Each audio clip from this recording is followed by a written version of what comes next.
នៅពេលដែលប្រទេសកំពុងតែមានសង្គ្រាមប្រជាជនកំពុងតែភាសឹកហើយបងប្អូនទូទាំងប្រទេសកំពុងតែមានការភ័យព្រួយទុក្ខលំបាកទាំងអស់នេះ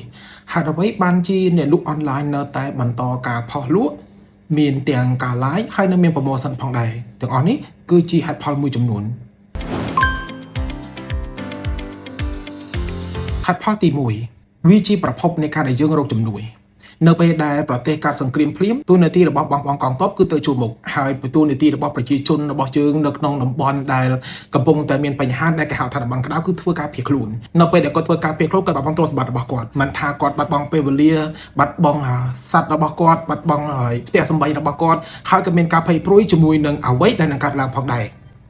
ប៉ុន្តែបងប្អូននៅក្នុងតំបន់សុវត្ថិភាពទូនាទីរបស់យើងគឺជាការប្រមូលជំនួយមិនថាទាំងរឿងអាហារការស្លៀកពាក់និងឧបករណ៍សិក្សាផ្សេងៗដែលអាចជួយដល់ជួរកងទ័ពបានជាទូទៅយើងអត់ដឹងថាសង្គ្រាមនឹងចប់លឿនឬក៏យូរទេបើសិនក្នុងករណីដែលសង្គ្រាមចប់លឿនមិនមែនជាបញ្ហាទេប៉ុន្តែបើសិនជាសង្គ្រាមបណ្ដារយៈពេលយូរយើងឃើញថាបងប្អូនអាចប្រឈមមុខជាមួយនឹងការខ្វះខាតហើយនេះគឺជាដង្ហើមមួយនៃការដែលយើងរកជំនួយដែរនៅក្នុងករណីនេះបើសិនជាយើងគ្មានចំណូលទេតើបានជំនួយពីណាដោយការផុសលក់គឺជាច្រកផ្លូវតែមួយគត់នៅក្នុងការដែលយើងអាចត្រៀមជំនួយនៅពេលដែលសង្គ្រាមអូសបន្លាយយូរហេតុផលទី2ម្នាក់មានទំនួលខុសត្រូវរៀងខ្លួនសង្គ្រាមអាចធ្វើឲ្យយើងឈឺចាប់ប៉ុន្តែតម្រូវការរបស់មនុស្សមិនអាចឈប់បានទេគ្រប់គ្នាសុទ្ធតែមានបន្ទុកហើយគ្រួសារមួយសុទ្ធតែមានបន្ទុកដូចគ្នាអ្នកខ្លះក៏មានសង្គ្រាមក្នុងផ្ទះដែរនោះគឺជាកញ្ចក់នៃការចំណាយលោកភាគច្រើនពឹងផ្អែកទៅលើការលក់រៀងរាល់ថ្ងៃមិនថាជាលក់តាមតូបឬក៏អនឡាញទេពួកគាត់ត្រូវការចិញ្ចឹមគ្រួសារ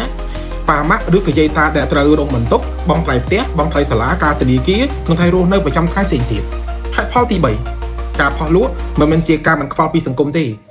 មិនមែនជាការមិនយកចិត្តអ្នករងគ្រោះទេតែជាវិធីតែមួយដើម្បីរស់រាននិងមានជីវិតបន្តនៅក្នុងសង្គ្រាម